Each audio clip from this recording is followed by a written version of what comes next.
Hi, how are you? I am just putting a greeting into the chat. Hey, we haven't done a live in a really long time. I just saw my cell phone give me a notification that I'm live. Hey, welcome. I'm going to keep this really short. That's the goal. Here's the thing.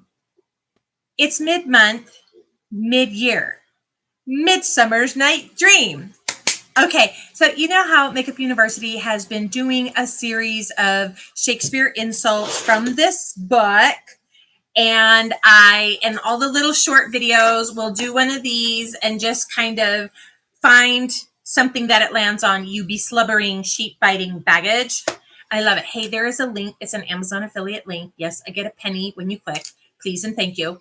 This book is linked below. I just love it. I was wandering in a Barnes and Nobles. Do you remember those? I was in a Barnes and Nobles and I saw this book and I bought it and I love it and I have used it actively every day since. Enter in this right here from Pocket, and this is what I wanted to share with you, and then I will get to the point, I promise. Before I get to that point, thank you for being here. Would you please subscribe and like, because you know the deal. It helps the algorithm find the video. So here's the deal. When I bring up my browser, there is something called Get Pocket. And today it had a little article about all of the Shakespeare sayings that are in our everyday language that we use all the time. Let me get you an insult. We use these all the time, you reeky puppy-headed rabbit sucker. And you may not know that this was Shakespeare. And I'm going somewhere with this. So please hold on for the ride. Let's start with number 1. Wild Goose Chase from Romeo and Juliet, Act 2, Scene 4. Yes, I have it right here to read. Have you ever said that? Been on a wild goose chase? I know that I have. Here's the point. Nay, if our wits run the wild goose chase, I am done.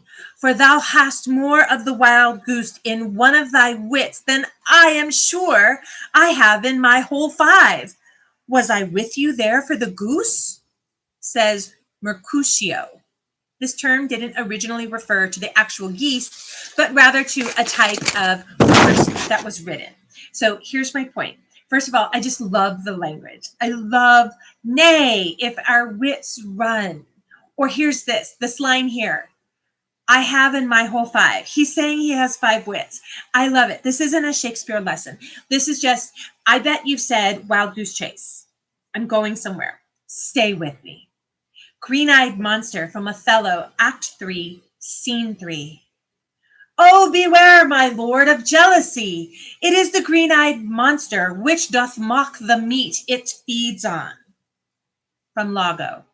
Before Shakespeare, the color green was most commonly associated with illness. Shakespeare turned the notion of being sick with jealousy into a metaphor that we still use today. Oh, I think I've said green-eyed monster maybe once or twice. It's not really something I normally use, you cold-blooded, tripe-visaged abomination. I'm going somewhere. Here's my point. We're halfway through the year, 2022. How's your year going? How's it going for you? No, really. We're halfway through the month. That's halfway through the year. And I just want to encourage you that all those goals that you set back at the beginning of the new year, if you haven't taken massive action on them yet, there's still time. And it really truly comes down to, you lecherous, foul-mouthed bugbear, making a decision and committing to it. Ouch. Therein lies, nay, if our wits run the right way. The challenge is if you committed firmly, mind, body, soul, spirit, all the doodah, to it. Let us continue with just a little bit more Shakespeare. Pure as the driven snow, from Hamlet, Act 3, Scene 1, and it's in The Winter's Tale, Act 4, Scene 4. Be thou as chaste as ice, as pure as snow, thou shalt not escape calumny. Get thee to a nunnery, go, says Hamlet. I'm going to pronounce this Autolycus. Correct me, please, in the chat. Correct me. Autolycus says, lawn as white as driven snow. Oh my gosh, it's so hot right now in summer. Cripes almighty, it's hot. I'm so excited for winter, and it's so 6 months away. Let's get you one of these to go with that. You panderly, stubborn, hard cod piece. Thanks, Buck. Okay, so though Shakespeare never actually used the full phrase, pure as the driven snow, both parts of it appear in his work.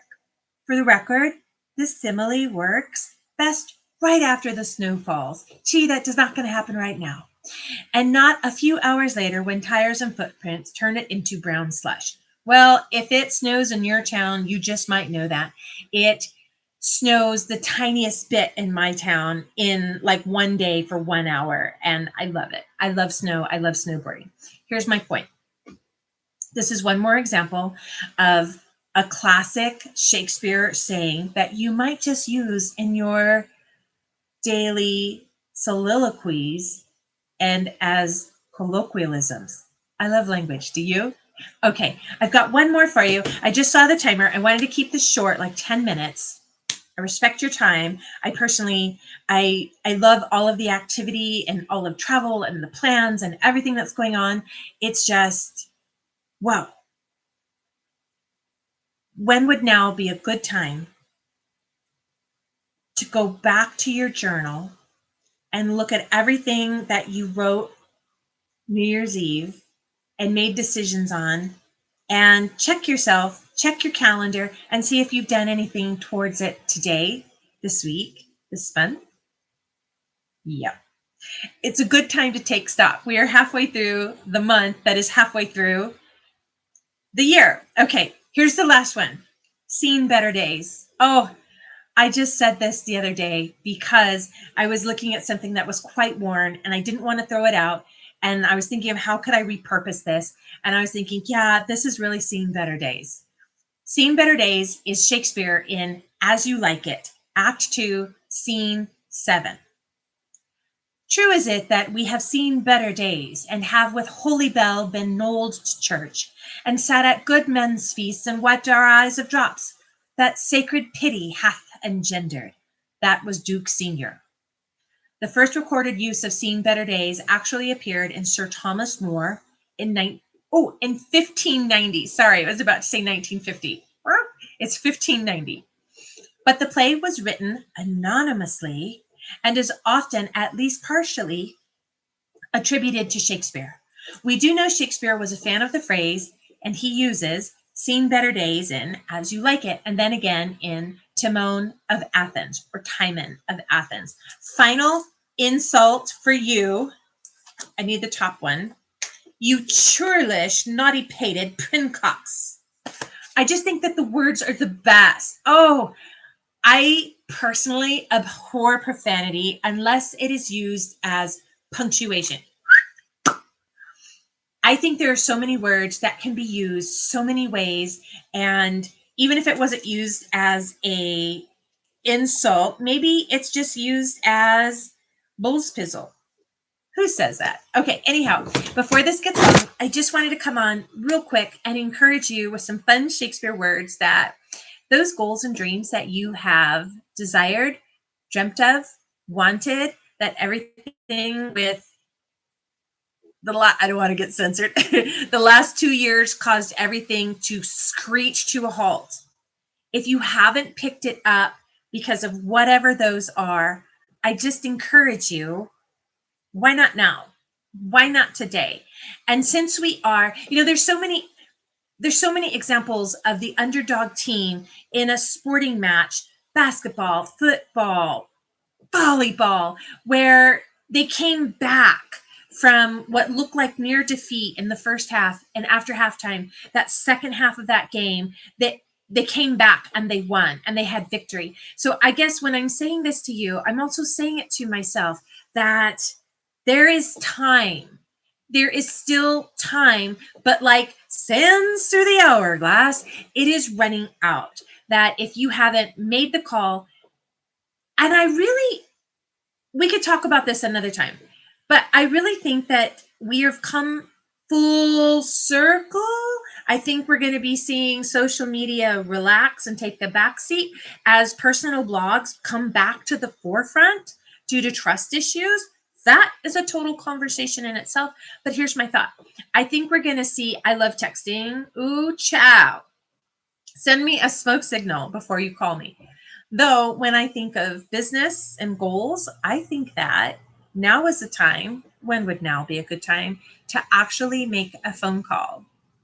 Pick up that phone, scary and heavy as it is, and make that call, whether it's job, investment, for a role, for whatever it is that you're doing. I just encourage you. That was the whole point of coming on live, is that right now we are halfway through the month. That's halfway through the year. When would now be a great time to make massive action? That's what I'm trying to say.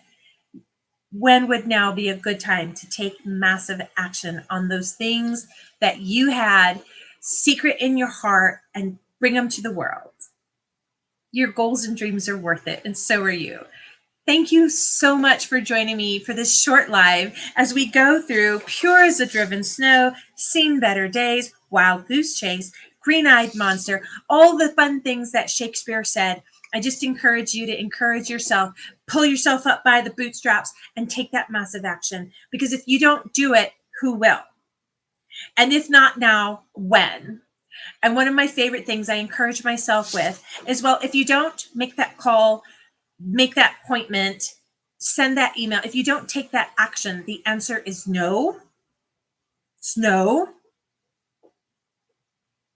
If you do the call and you make the email and you make the appointment and you do get a no as an answer, well, then you took the action. Take the next step after that. Pivot. I double dog dare you in the comments to name what pivot is from.